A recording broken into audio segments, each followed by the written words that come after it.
Di era digital sekarang ini, banyak bootcamp digital yang muncul dan merevolusi pendidikan di Indonesia. Tapi let's take a look back to salah satu pioner digital school pertama di Indonesia yang telah berdiri sejak 37 tahun yang lalu, yaitu Purwadika Digital Technology Schools. Top eksekutif di podcast kita kali ini adalah Mandy Purwahartono, Chief Marketing Officer dari Purwadika.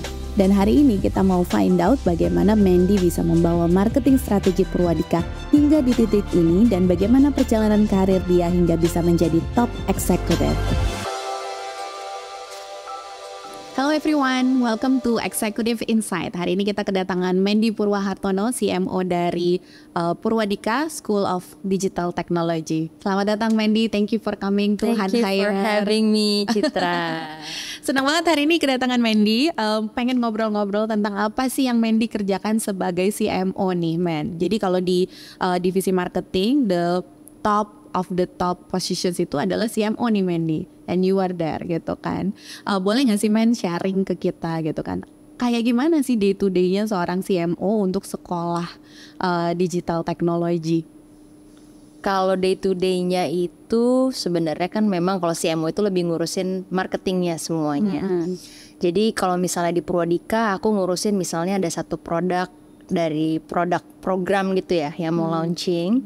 Nah itu bagian aku tuh untuk mikirin campaign-nya seperti apa dan lain-lain. Terus brandingnya mau dibawa kemana, social medianya seperti apa, penyampaiannya seperti apa, PR-nya seperti apa. Basically sih itu sih yang aku lakukan day to day ya, Cit ya. Dan semua planning ini pasti berkaitan dengan goals dari si perusahaan ya. Pasti. Ya Mandy ya. Pasti. Okay. Gimana ininya Man? Challenge-nya sebagai CMO? Challenge-nya itu karena menurut aku marketing itu very dynamic.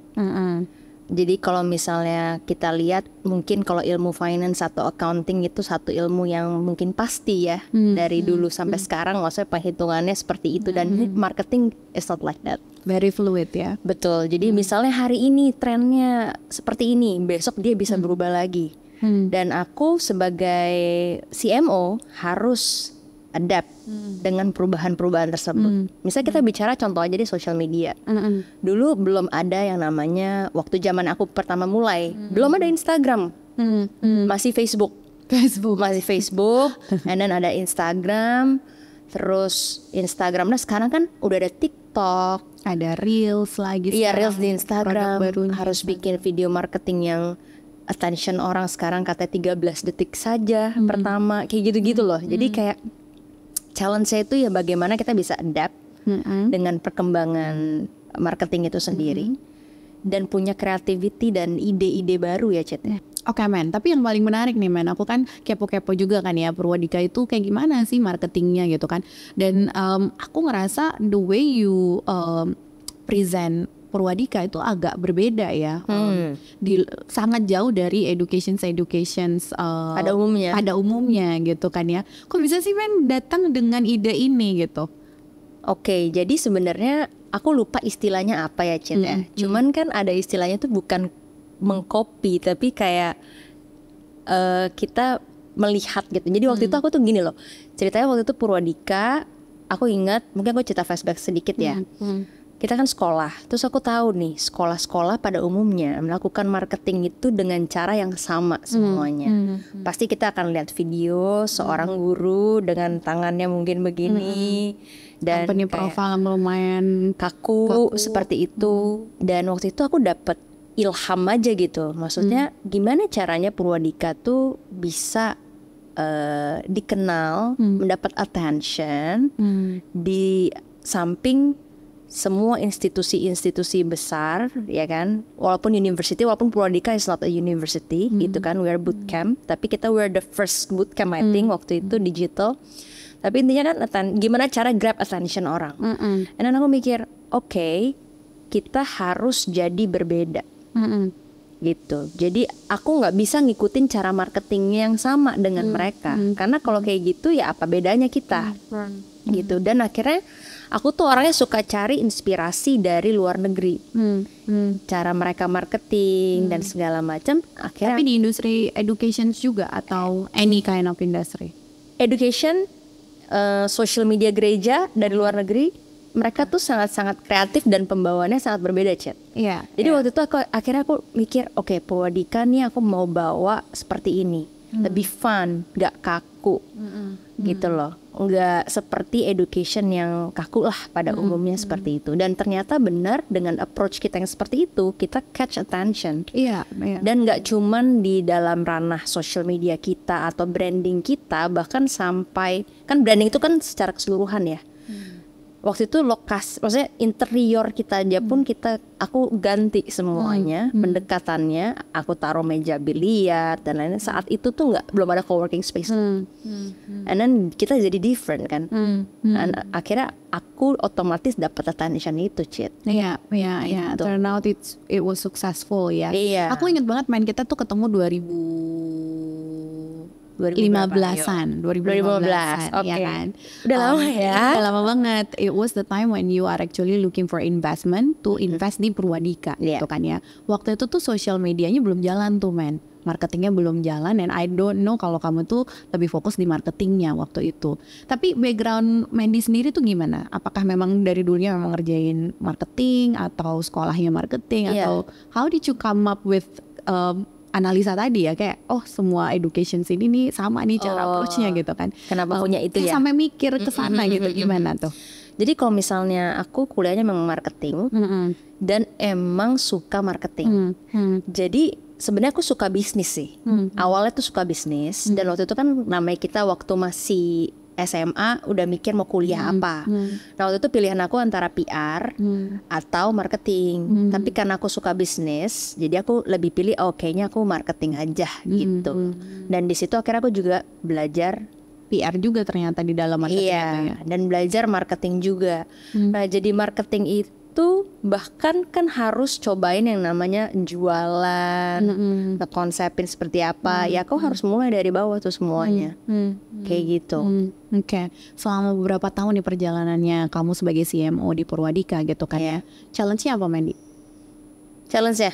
Tadi sebenarnya aku udah tanya gitu kan ya. Harus beradaptasi itu kan ya. Beradaptasi gitu kan. Handling tim. Iya.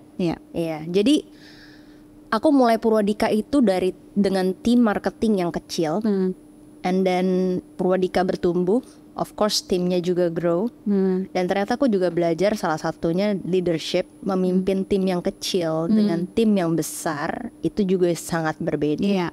Iya. Dan di situ aku belajar bagaimana menjadi leader yang lebih baik lagi. Ternyata nggak gampang ya mendelegasikan sesuatu, menduplikasikan sesuatu, our vision ke tim kita itu nggak gampang.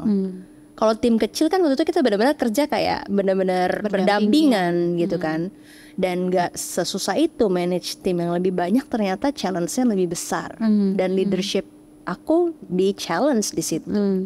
Gitu itu. Dan ini sih. pertama kali kamu punya tim atau you manage a team before? I manage team before, tapi ya nggak sebesar ini gitu. Oke. Jadi aku pikir memang ya company grows, kita juga pasti akan bertambah tim. Nah akunya sendiri pun dituntut akan lebih banyak lagi bagaimana mengatur ini semua. Apa yang kamu senang sebagai CMO? What do you like about your job?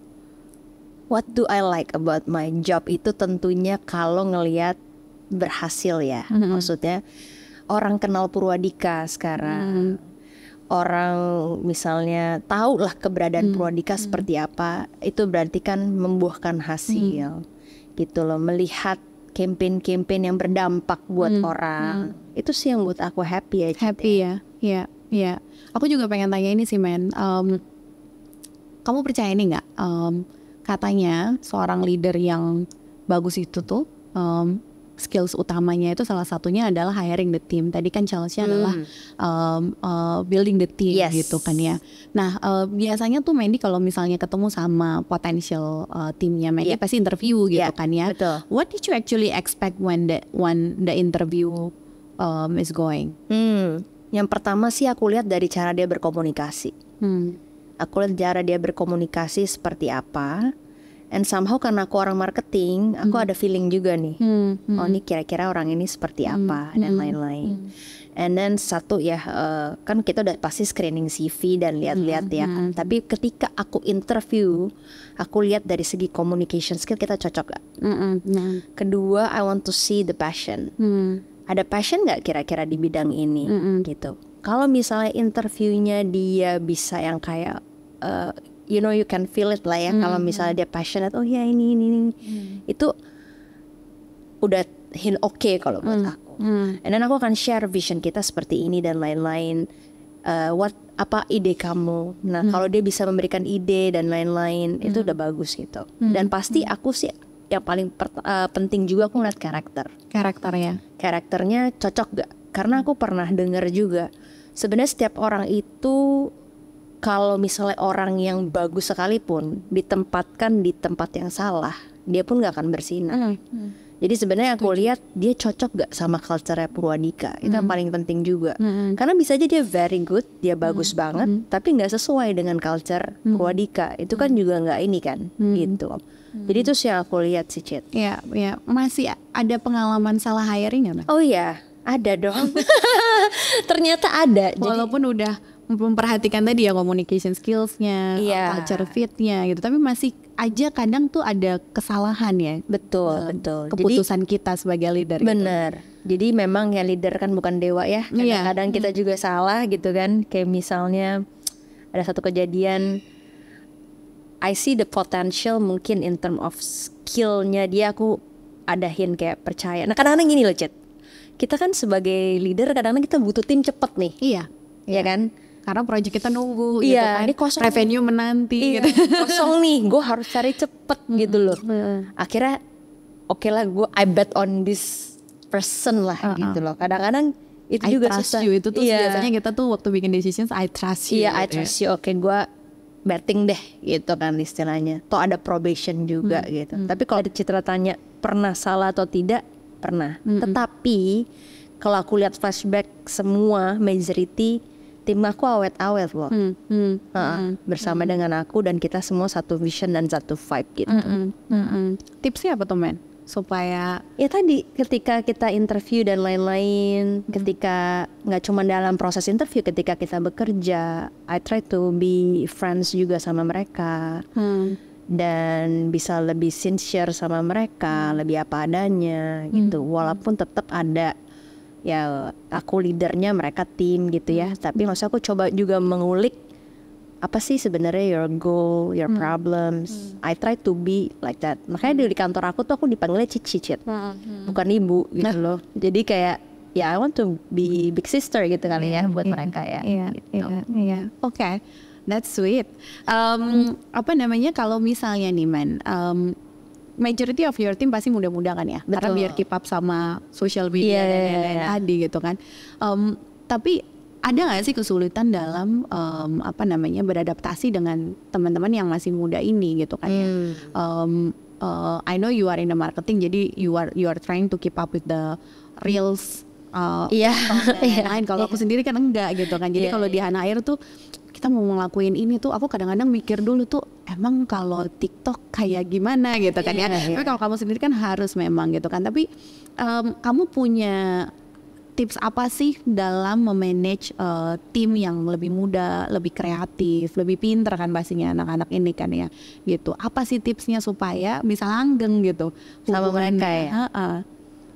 Karena aku percaya gini, Man, kalau punya tim yang langgeng itu, it's easier for you untuk passing on the vision gitu. Betul. Karena kalau ganti-ganti kan berarti lo harus ceritain lagi visinya gitu, apa, ulang lagi gitu ya. Visinya apa, kita jalanin, kita kenalan lagi, beradaptasi dan lain-lain. It's so hard sih sebenarnya sebagai leader gitu kan ya. So we want everybody to stay. Selain memang ya investment in hiring quite expensive juga gitu kan ya. Dan tadi kan Mandy bilang lumayan lama-lama loh timnya gitu kan, dan mereka kelihatannya masih muda-muda. Gimana cara keep up with this young team, smart dan kreatif gitu?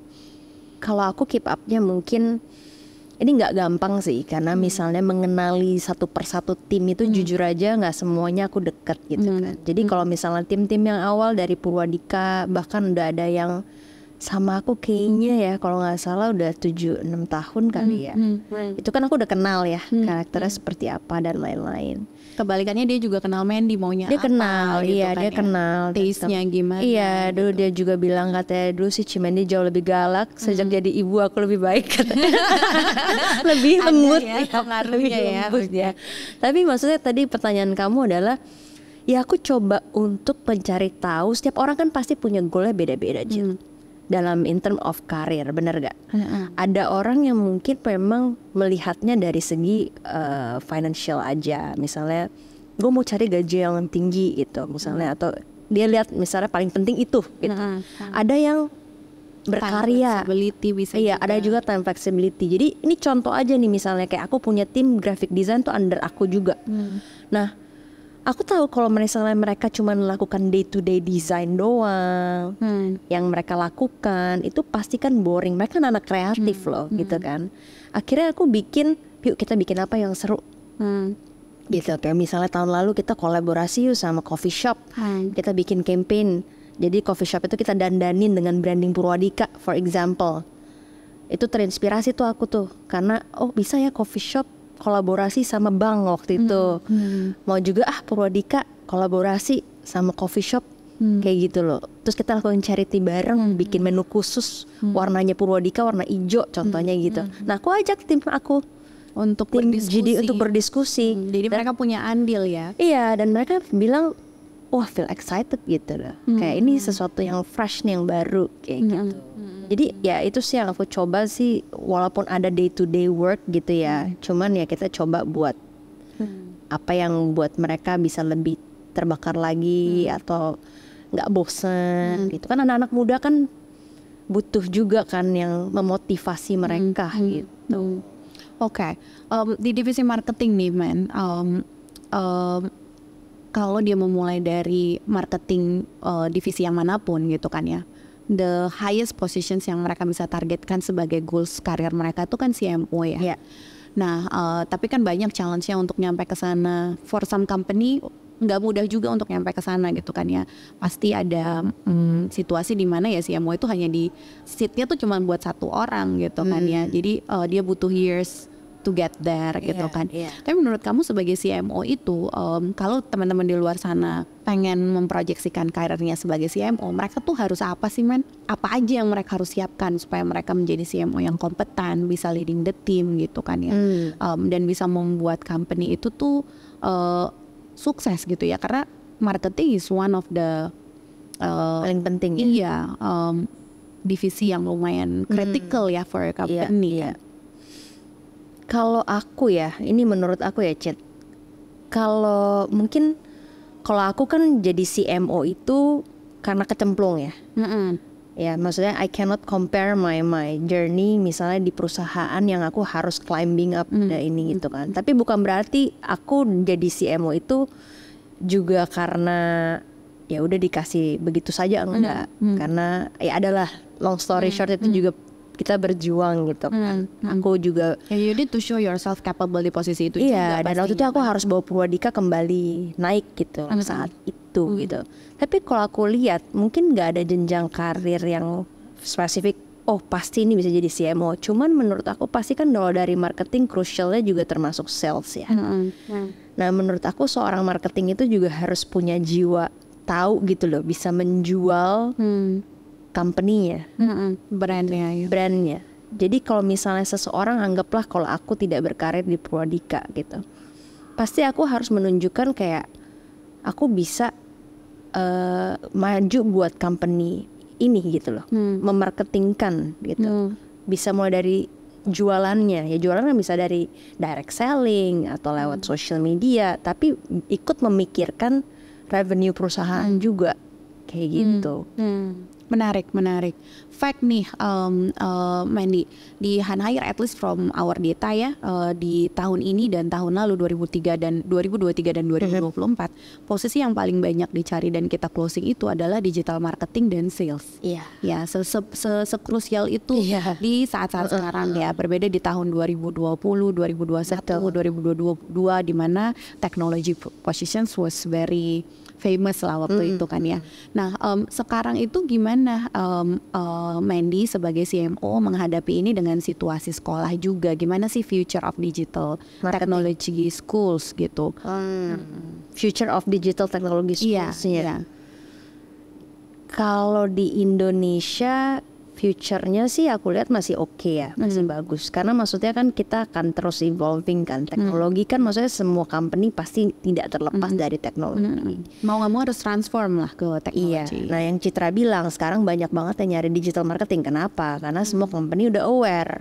Kalau mereka nggak melakukan marketing secara digital, itu mereka akan ketinggalan. Karena awareness terbesar, attention terbesar itu ada di digital saat ini ya. Saat ini. Jadi kalau aku melihat masih peluangnya masih besar banget sih.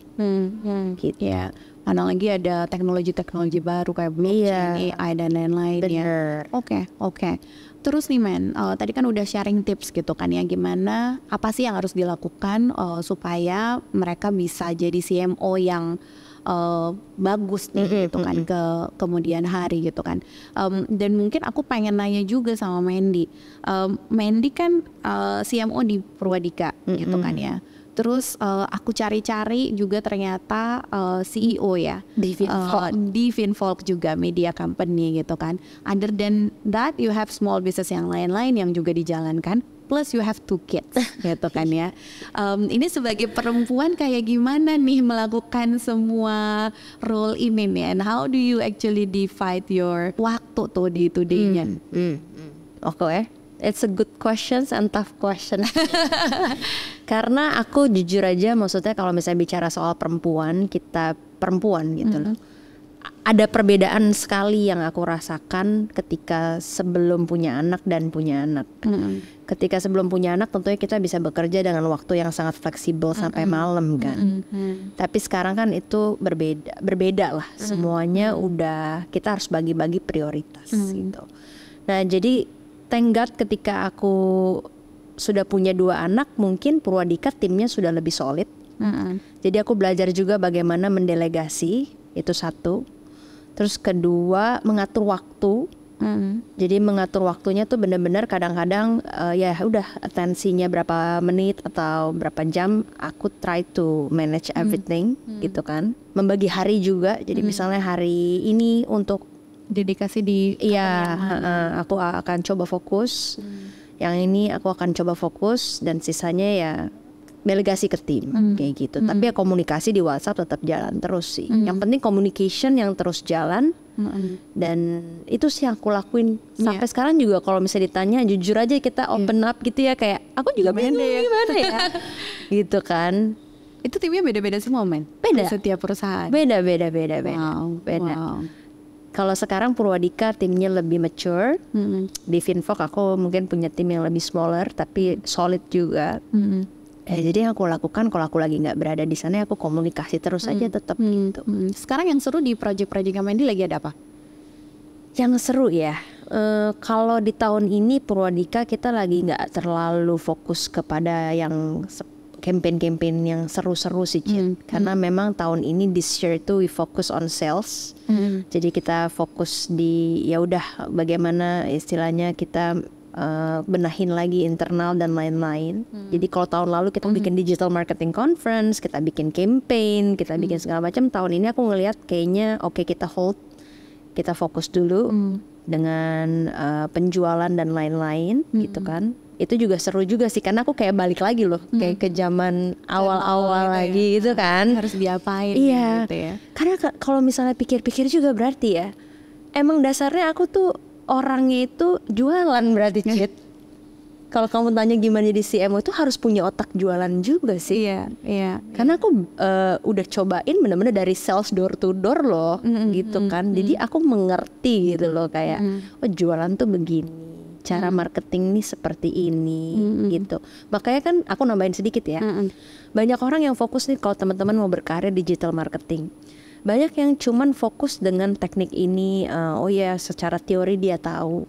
Tapi aku selalu bilang digital marketing itu perpaduan antara feeling dan knowledge juga gitu. Jadi memang itu tidak bisa tidak bisa dipisahkan. Seni itu seni, bener banget. Kayak masak gitu loh. lo pakai bumbu yang sama untuk setiap nasi goreng tapi rasanya berbeda gitu. Bener, jadi ya itu yang perpaduan itu, seperti itu. Jadi Dan untuk menumbuhkan feeling yang bagus itu ngapain, Matt? harus berani eksplorasi, lihat, belajar, dan harus bisa sekarang sebenarnya gampang baca data, yang mana yang works, konten mana yang works, dan harus dia bisa eksplorasi. Kadang-kadang yang aku lihat banyak digital marketer atau orang marketing gitu ya menggunakan metode yang sama, ya udah itu terus, tidak mau coba gitu loh. Padahal kita cobain ini yuk, marketing tuh full of creativity sebenarnya kan. Kita bisa coba kayak okay, we try this, we try that gitu loh. Gak usah terlalu takut dan segala macam, kita baca datanya nanti gimana gitu. Yang lebih ini aku yakin dan percaya feeling akan tumbuh. Intuisi tuh makin kencang di marketing. Kayak aku walaupun as a CMO, kalau misalnya aku nggak lihat data dan lain-lain, aku bisa tumpul juga lagi loh.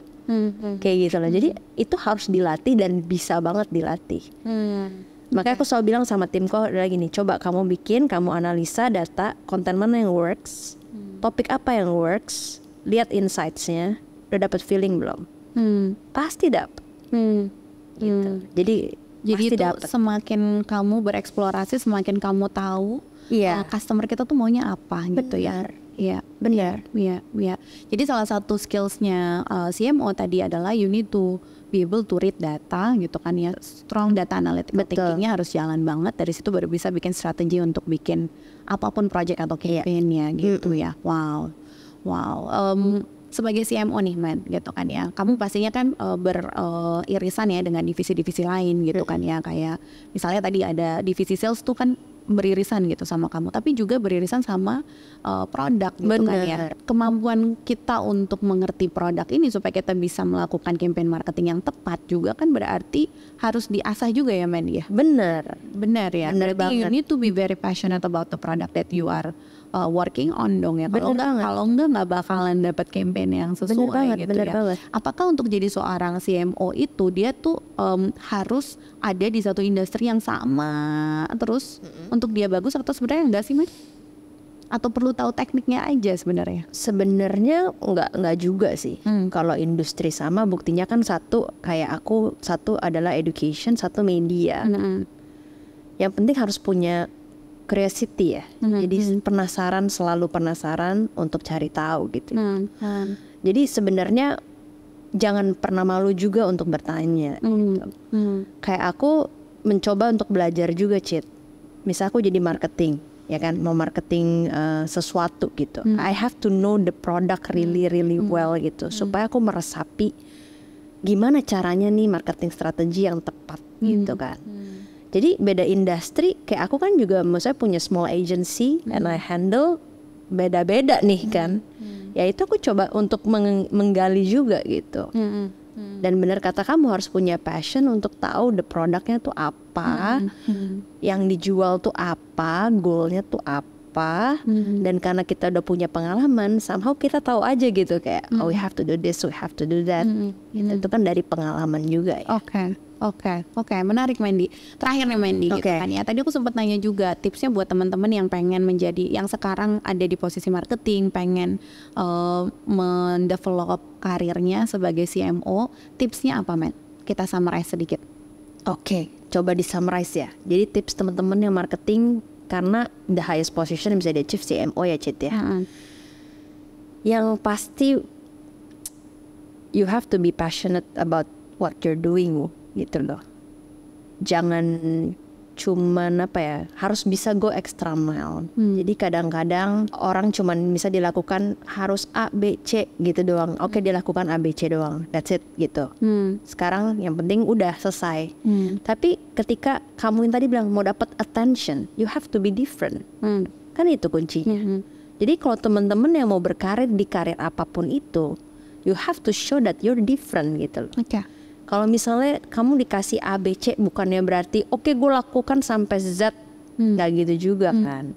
Gitu. Tapi maksudnya you have to do extra miles. Dan itu pasti lama-lama trust dari your leaders, kepercayaan yang diberikan akan bertambah. Ya aku selalu pegang Itu dia setia dalam perkara kecil, ya kan? We have to prove kita bagus dalam perkara kecil, kita lama-lama belajar. Itu sama seperti apa yang aku lakukan gitu kan. Pelan-pelan gitu, mulai dari belajar jualan dulu, ditolak dulu. Iya, ini pelan-pelan marketing. Akhirnya kita punya pengalaman, ya kita bisa sampai di posisi itu gitu. Oke, that's cool Mandy. So itu dia tadi tips dari Mandy. Mudah-mudahan bermanfaat buat teman-teman semua. Sekali lagi terima kasih Mandy sudah datang. Thank you Citra. Mandy Pro Hartono teman-teman.